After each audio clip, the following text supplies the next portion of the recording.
জনাব সেফাতুল্লাহ, আপনাকে আমাদের অনুষ্ঠানে স্বাগত জানাই। বাংলাদেশের রাজনীতিতে শেখ হাসিনা গত 15 বছর যে দুঃশাসন, যে অপকর্ম চালিয়েছেন, তাকে শক্তিশালী করতে, তার পাশে থাকতে আপনার একটা সক্রিয় অবস্থান ছিল। আপনার কাছ থেকে একটু আমরা এটা শুনতে চাই। তাই বলে তাকে পিটিয়ে মেরে ফেলবে? বিএনপি ক্ষমতায় আসার আগেই এই অবস্থা, এইভাবে হত্যা করেছে বিএনপির লোকরা, লুটপাট করছে, চাঁদাবাজি করছে। তারেক জিয়া কোথায়? তোমাকে প্রাইম মিনিস্টার বানাইয়া দিছি মামা। তুমি লন্ডনে বসে বসে প্রাইম মিনিস্টার হওয়ার স্বপ্ন দেখো মামো। ডক্টর ইউনূস বুড়াবড়া। আজকে শেখ হাসিনা এই যদি থাকতো আমার হাঁটু আপা, তার সরাসরি তার বিচার করতেন তিনি।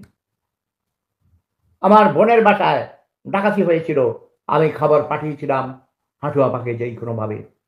তিনি হুকুম দিয়েছেন পুলিশকে, স্বরাষ্ট্রমন্ত্রীকে বলেছে 24 ঘন্টার মধ্যে অপরাধীদেরকে ধরে বিচারের আওতায় আনতে হবে। 24 ঘন্টা লাগে নাই। আমি বলেছি না, ওই স্বরাষ্ট্র মন্ত্রণালয়ের দায়িত্বে এক ব্যাটারে দিয়েছে রে, চৌকিদারের মতো লাগে। এই ব্যাটারে ভাগাও। ব্রিগেডিয়ার জেনারেল সাখাওয়াত হোসেন অনেক যোগ্য ছিলেন। তিনি একটা সত্য কথা বলে দিয়েছিলেন যে এই সব বুলেট তো পুলিশের কাছে নাই, তাই না? তার চাকরি তোমরা খাইয়া দিছো, সরাইয়া দিছো। আর এই বেটা কোথাকার, এটা কথা কয় কেমনে? তার চেহারা দেখলে তার চোরের মতো, চৌকিদারের মতো লাগে। এই বেটারে ভাগাও আর বিএনপিকে ব্যান করো। এই মুহূর্তে বিএনপির রাজনীতি ব্যান করে দাও।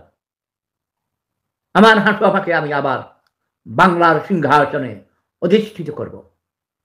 শেখ হাসিনাকে আমি বাংলার প্রধানমন্ত্রী হিসাবে ফিরিয়ে আনতে চাই।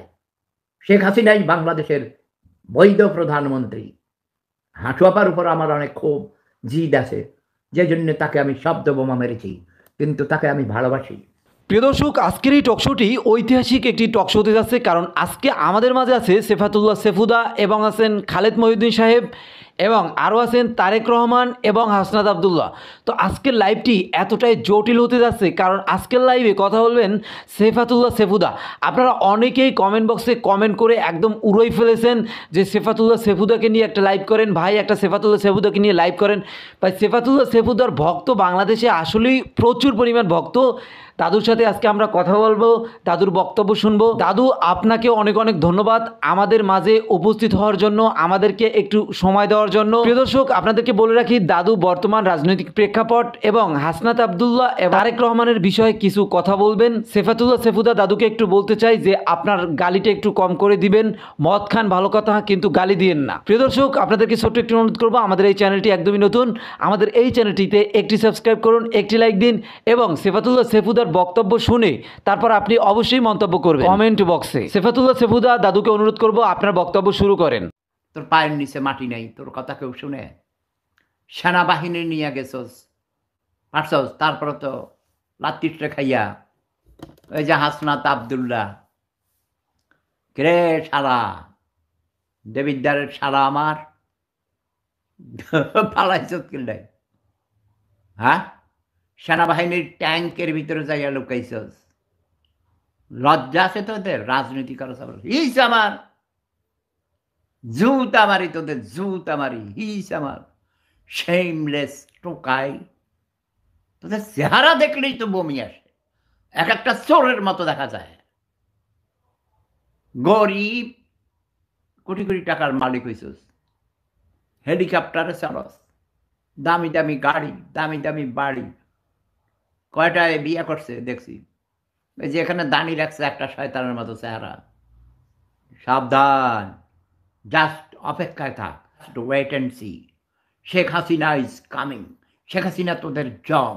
আমার হাঁটু আপাকে দিয়ে তোদের যে কি অবস্থা হবে, পালাবার সুযোগ পাবি না। টোকাই মোকাই আন্যা আপনি এই কি জন্যে পাঠাইছেন গোপালগঞ্জে? গোপালগঞ্জে এখন না গেলে হইতো না? ওদেরকে বলেন, তাদের অন্য কোথাও তো এমন কোনো ঘটনা হয়নি। ওরা ঘোষণা দিয়ে গেছে, ওরা তো ঘোষণা, ওখানে কিন্তু পদযাত্রা করতে যায়নি। ওরা কি গিয়েছে, ঘোষণা দিয়েছে মার্চ টু গোপালগঞ্জ, এবং তারা বলেছে তাদের প্রাণ ছিল জয় বাংলা, জয় বঙ্গবন্ধু, জয় শেখ হাসিনা, জয় জনতা, জয় মানবতা। বাংলার মানুষ জেগে উঠো, স্বাধীনতা রক্ষা করো, দেশের সার্বভৌমত্ব রক্ষা করো।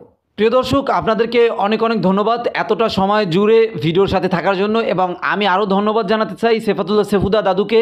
সেফাতুল্লাহ সেফুদা দাদুকে বলছিলাম যে একটু গালাগালি কম করবেন, কিন্তু তারপরও সে কিন্তু প্রচুর পরিমাণ গালাগালি করে ফেলছে। যাই হোক, পরের ভিডিওতে যদি গালাগালি করে তাহলে ওনাকে আর আনবো না।